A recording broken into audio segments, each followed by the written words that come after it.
We are in Washington Square Park, which many people consider the heart of Greenwich Village, and the unofficial campus of NYU. You are at Spook Central, Ghost Central, Washington Square Park.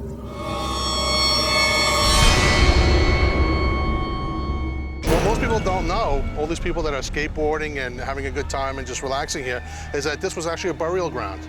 20,000 people are buried in this park. Now, most of the parks in New York City were Potter's Field.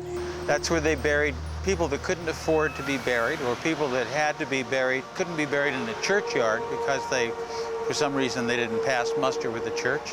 It was a pauper's cemetery, and as is often the case with Potter's Fields, a lot of the graves were a little bit shallow. They were supposed to be buried at least 8 feet into the ground, and they were only buried 1 or 2 feet. So the earth would give way, and before you know it, you would bump into somebody's coffin or grave or skeleton and smash the bones. So what happened was that some people began to notice after a while the ghosts were out at night looking for the missing body parts. They say that the reason ghosts exist and why they haunt places is because they died under very tragic and very awful situations. And this is a perfect place for like that. As a matter of fact, it was here in Washington Square Park, they had the original hanging tree. A hanging tree in New York City. There are criminals who were hung here and buried here. It's on the northwest corner of Washington Square Park. If I remember correctly, there's a plaque there, and it tells you it's a tree that's over 200 years old.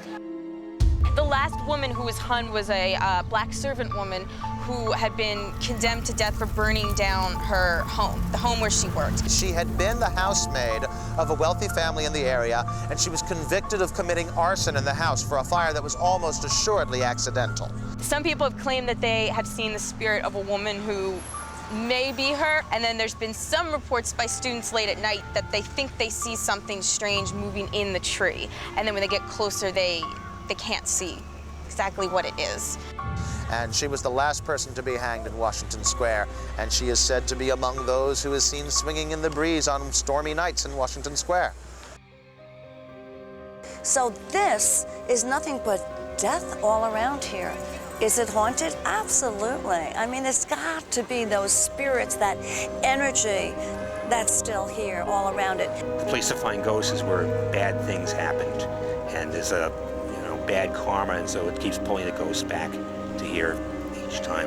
This park with so much history and with so many dead people beneath us, I would really, really like to believe that some of them are still sort of around.